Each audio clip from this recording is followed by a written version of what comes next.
இந்த வீடியோ உங்களுக்கு பிடிக்கும் அப்படின்னா நீங்க மறக்காம லைக் கொடுங்க. நீங்க மறக்காம டைப் பண்ணுங்க. சப்ஸ்கிரைப் பண்ணுங்க. சப்ஸ்கிரைப் பண்ணுங்க. நீ சொல்லு. How do I tell you?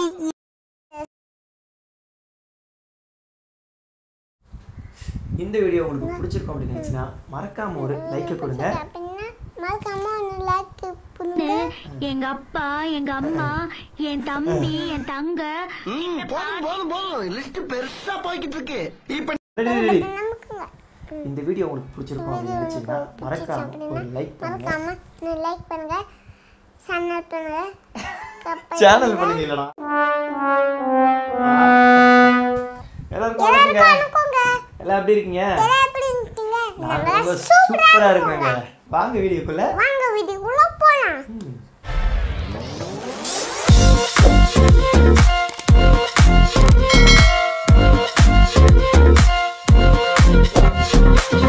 சிட்டு இந்த கிரெடிட் கார்டுனா என்னடா? அப்பா நீ கடையில போய் எல்லா பொருளையும் வாங்கி இப்படி தேய்க்குவீங்கல்ல. இதுதான் கிரெடிட் கார்டு. ஓ உனக்கும் தெரியுமா? ஆமாப்பா. ஆமாங்க. கிரெடிட் கார்டு அப்படின்றது என்ன அப்படின்றத பத்தி இந்த வீடியோல டீட்டெயிலா பார்க்க போறோம். நமக்கு ரெண்டு type of cards maximum use பண்ணுவோம். டெபிட் கார்டு ஒன்று, கிரெடிட் கார்டு ஒன்று. ஸோ அதில் மேஜராக இந்த கிரெடிட் கார்டை பற்றி அட்வான்டேஜஸ் டிஸ்அட்வான்டேஜஸ் எல்லாத்தையும் நம்ம பார்க்க போகிறோம். வாங்க வீடியோக்குள்ள போகலாம். யூஸ்வலாக நம்ம யூஸ் பண்ணுற ரெண்டு மெஜாரிட்டி ஆஃப் கார்ட்ஸ்னா ஒன்று வந்து டெபிட் கார்டு, இன்னொன்று வந்து கிரெடிட் கார்டு. டெபிட் கார்டை தான் நம்ம ஏடிஎம் கார்டு அப்படின்னு சொல்லுவோம். ஸோ டெபிட் கார்டுனா என்ன அப்படின்னா நம்மளுடைய ஓன் மணியை நம்ம பேங்க் அக்கௌண்ட்டில் சேவிங் அக்கௌண்ட்டில் இருக்கும், நம்மளுடைய சேலரியாக இருக்கலாம். அதை வந்து நமக்கு தேவையான இடத்துல நம்ம டெபிட் கார்டில் ஸ்வைப் பண்ணிக்கலாம், இல்லை ஏடிஎம்லேருந்து அந்த காசாகவும் எடுத்துக்கலாம். சூப்பர் மார்க்கெட்டில் தேவையான ஸ்வைப் பண்ணிக்கலாம், பெட்ரோல் பங்க்ஸை ஸ்வைப் பண்ணிக்கலாம். அண்ட் நமக்கு கையில் தேவை அப்படின்னு நினச்சா நம்ம ஏடிஎம்மில் வித்ட்ரால் பண்ணிக்கலாம். சிம்பிளாக சொல்ல போனோம் அப்படின்னா நம்மளுடைய ஓன் மணியை நம்ம செலவு பண்ணுறது வந்து டெபிட் கார்டு, சரிங்களா? ஸோ பட் கிரெடிட் கார்டு அப்படின்னா என்ன வந்து தமிழில் வந்து நம்ம கடன் அப்படின்னு சொல்லுவோம், அதுதான் வந்து கிரெடிட், ஓகேங்களா? இப்போது இந்த கிரெடிட் கார்டை பேங்க்ஸ்லேருந்து எப்படி கொடுப்பாங்க அப்படின்னா அதில் வந்து டிஃபால்ட்டாக ஒரு அமௌண்ட் இருக்கும், சரிங்களா? அந்த கார்டோட லிமிட் வந்து ஒரு 20,000 இல்லை 25,000 இல்லை 50,000 இதுக்கு மேலே அப்படியே ஒரு லிமிட்டில் வந்து ஒவ்வொருத்தரும் கார்டு கொடுப்பாங்க. இந்த கார்டு யூஸ்வலாக யார் கிடைக்குன்னா ஸோ மேக்ஸிமம் வந்து சேலரி அக்கௌண்ட் வச்சுருக்கவங்களுக்கு பார்த்தீங்கன்னா பேங்க்ஸ் வந்து டிஃபால்ட்டாக வந்து ட்ரான்சாக்ஷன் பேஸ் பண்ணி கொடுப்பாங்க. அந்த லிமிட்டும் அந்த ட்ரான்சாக்ஷனை பேஸ் பண்ணி தான் இருக்கும். அண்ட் ஃபர்தராக மற்றவங்க நினச்சா அவங்களோட பேங்க் ட்ரான்சாக்ஷனை வச்சு வந்து இந்த கிரெடிட் கார்டை நம்ம வாங்கிக்கலாம், சரிங்களா? இப்போ இந்த கிரெடிட் கார்டுனால எப்படி நம்ம யூஸ் பண்ணலாம், அந்த கிரெடிட் கார்டில் நமக்கு என்ன அட்வான்டேஜஸ் இருக்குது, என்ன டிஸ்அட்வான்டேஜஸ் இருக்குது, இந்த கிரெடிட் கார்டுனால பேங்க்குக்கு என்ன ப்ராஃபிட் இருக்குது அப்படின்றத பற்றி இந்த வீடியோ டீட்டெயில் நம்ம பார்க்க போகிறோம். இப்போ இந்த கிரெடிட் கார்டை எப்படி நம்ம யூஸ் பண்ணுறது அப்படின்னா வந்து இந்த கிரெடிட்டில் ஒரு லிமிட் கொடுத்துருப்பாங்க, ஒரு 25,000 வச்சுக்கோங்க. இப்போ நம்ம 1ஆம் தேதியிலேருந்து 30ஆம் தேதிக்குள்ள ஒரு பர்ச்சேஸ் இந்த கார்டை வந்து யூஸ் பண்ணி பெட்ரோல் போடலாம், இல்லை மார்க்கெட்டில் வாங்குகிறோம், ஏதோ ஒன்று செலவு பண்ணுறோம் வச்சுக்கோங்களேன். இதை வந்து நெக்ஸ்ட் 15 டேஸ் கனெக்ட் பண்ணிக்கோங்க. 30 டேஸ்க்கு அப்புறம் நெக்ஸ்ட் 15 டேஸ் கனெக்ட் பண்ணால் ஸோ டோட்டலாக 45 டேஸ். அதாவது உங்களோட எவ்ரி டிரான்சாக்ஷனுக்கும் 45 டேஸ் கணக்கு கிடையாது. அந்த ஒரு மாதம், அதாவது 1ஆம் தேதி நம்ம டிரான்சாக்ஷன் ஸ்டார்ட் ஆகுது, அங்கேருந்து தான் 45 டேஸில் வந்து நம்ம பில் பேமெண்ட் பண்ணுறோம், சரிங்களா? இப்போது இந்த கிரெடிட் கார்டு பெனிஃபிட்ஸை பற்றி பார்க்கலாம். ஸோ ஃபஸ்ட்டு பெனிஃபிட் என்ன அப்படின்னா வந்து அர்ஜென்ட்டாக நமக்கு ஒரு நீட் இருக்குது, நம்ம கையில் பணம் இல்லை, ஆனால் ஒரு பொருள் வாங்கணும் அப்படின்னு நினச்சோம் அப்படின்னா இந்த கார்டை நம்ம ஸ்வைப் பண்ணி நம்ம பொருளை வந்து வாங்கிக்கலாம், ஓகேங்களா? ரெண்டாவது விஷயம் வந்து சப்போஸ் வந்து அர்ஜென்ட்டாக பெட்ரோல் போடணும், கையில் காசு இல்லை அப்படின்ற பட்சத்துக்கு நம்ம பெட்ரோல் கூட ஸ்வைப் பண்ணி வாங்கிக்கலாம். இப்படி நமக்கு ஒரு அர்ஜென்ட்டான ஒரு நீட் இருக்கும்போதெல்லாம் நமக்கு கையில் காசு இல்லை யார்ட்டையும் வாங்க முடியாத நிலைமை வரும்போது தான் கார்டை யூஸ் பண்ணி நம்ம கடைகளில் ப்ராடக்டை பர்ச்சேஸ் பண்ணிக்கலாம், அதில் பெட்ரோல் இப்படி மாதிரி என்ன விஷயங்களை வேணால் வந்து பர்ச்சேஸ் பண்ணிக்கலாம். ரெண்டாவது விஷயம் என்ன அப்படின்னா இப்படி நம்ம ஸ்வைப் பண்ணி ட்ரான்சாக்ஷன் பண்ண அமௌண்ட்டை வந்து ஒரு வேளை ஒரு 20,000 அமௌண்ட்டாக இருக்குது, அதை நம்ம நெக்ஸ்ட் மந்த் பில்லில் கட்ட முடியாதுன்னு நினச்சிக்கிட்டா ரெண்டு ஆப்ஷன் இருக்குது. நம்ம கஸ்டமர் கேருக்கு ஃபோன் பண்ணி இதை இஎம்ஐயாக நம்ம வந்து கன்வெர்ட் பண்ணிக்கலாம். அதாவது இந்த 20,000 நான் 9 மாதமாக பிரித்து மந்த்லியாக நான் கட்டிக்கிறேன் அப்படின்னா ஸோ இஎம்ஐ ஆப்ஷன் இருக்கும், சில இடத்துல ஆப்ஷன் இருக்கும், சில பேருக்கு ஆப்ஷன் இருக்காது. ஸோ கஸ்டமர் கிட்ட கிளாரிஃபை பண்ணிவிட்டு நம்ம வந்து இஎம்ஐயாக கன்வெர்ட் பண்ணிக்கலாம். இன்னொரு விஷயம்னா ஆப்லேயே கூட வந்து நமக்கு அந்த பேங்க் ஆப்லேயே பார்த்தீங்கன்னா ஆன்லைன்லேயே போய்ட்டு கன்வெர்ட் இன்ட்டு இஎம்ஐன்ட்டு எத்தனை மாதம் என்ன இன்ட்ரெஸ்ட் எல்லாம் டீட்டெயிலாக பார்த்து நம்ம கன்வெர்ட் பண்ணிக்கலாம். இந்த இஎம்ஐ கன்வர்ஷன் மெத்தடில் கூட ரெண்டு விஷயத்துக்கு பண்ண முடியாது. அதாவது பெட்ரோல் போடுறத வந்து இஎம்ஐயாக கன்வெர்ட் பண்ண முடியாது. அண்ட் கோல்டு பர்ச்சேஸ் பண்ணுறோம் பார்த்தீங்கன்னா ஜுவல் ஷாப்பில் அதையும் வந்து நம்ம இஎம்ஐயாக கன்வெர்ட் பண்ண முடியாது. இதை தவிர்த்து மற்ற ப்ராடக்ட்ஸ் எல்லாமே வந்து இஎம்ஐயாக கன்வெர்ட் பண்ணிக்கலாம். ஸோ அடுத்த பாயிண்ட் என்ன அப்படின்னா வந்து இந்த கார்ட்ஸில் நம்ம ஸ்வைப் பண்ணி பொருள் வாங்கும்போது நமக்கு ரிவார்ட் பாயிண்ட்ஸ் சில பாயிண்ட்ஸ்லாம் கொடுப்பாங்க. நிறைய கார்ட்ஸில் ஒவ்வொரு கார்டில் ஒவ்வொரு விதமான பாயிண்ட்ஸ்லாம் இருக்கும். இந்த பாயிண்ட்ஸ் ஒரு லெவலுக்கு போகும்போது அதை கேஷாக நம்ம கன்வெர்ட் பண்ணிக்கலாம். அந்த பணத்தை வந்து நம்ம பில் கட்டுறதுக்கு யூஸ் பண்ணிக்கலாம், இல்லை நம்ம பர்ச்சேஸ் பண்ணி கூட அதை நம்ம யூஸ் பண்ணிக்கலாம். நம்ம அந்த கார்டை பர்ச்சேஸ் பண்ணும்போது நல்ல ரிவார்ட்ஸ்லாம் வர கார்ட்ஸை நம்ம வாங்கினோம்னா நமக்கு அது பெனிஃபிட்டபிளாக இருக்கும்.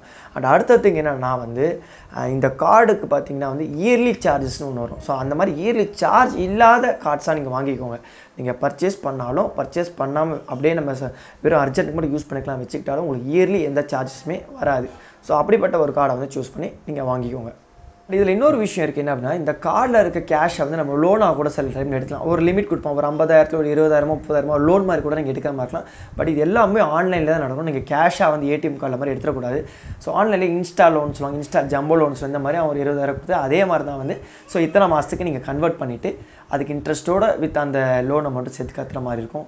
இப்போது இதனோட டிஸ்அட்வான்டேஜஸ் அப்படின்னு பார்த்தோன்னா என்னென்ன அப்படின்னா வந்து ஃபஸ்ட் திங் வந்து நான் ஏற்கனவே சொன்ன மாதிரி ஆனுவல் சார்ஜஸ் ஒரு வேளை இருந்துச்சு அப்படின்னா அது ஒரு டிஸ்அட்வான்டேஜ். ஏன் அப்படின்னா நீங்கள் பர்ச்சேஸ் பண்ணாலும் பர்ச்சேஸ் பண்ணாட்டாலும் உங்களுக்கு இயர்லி ஒரு அமௌண்ட் வந்து அந்த கார்டிலேருந்து எடுத்துருவாங்க. நீங்கள் அந்த காசை வந்து உங்களுடைய மந்த்லி பில்லை கட்டுற மாதிரி இருக்கும். ரெண்டாவது விஷயம், இன்ட்ரெஸ்ட்டுக்கு ஒரு பொருள் நம்ம வாங்குற வச்சுக்கோங்களேன். ஒரு மொபைல் ஃபோன் வாங்குகிறோம், 9 months இஎம்ஐயில் போடுறோம் அப்படின்னா வந்து கண்டிப்பாக இந்த 9 மாதத்துக்கு ஒரு இன்ட்ரெஸ்ட் நீங்கள் பே பண்ணுற மாதிரி இருக்கும். அண்ட் இன்னொரு விஷயம் என்னென்னா வந்து இதை கன்வர்ஷன் பண்ணும்போது பார்த்தீங்கன்னா ப்ராசஸிங் ஃபீன்னு ஒரு சார்ஜஸ் வேறு பண்ணுவாங்க, அதையும் நீங்கள் கட்டி தான் ஆகணும்.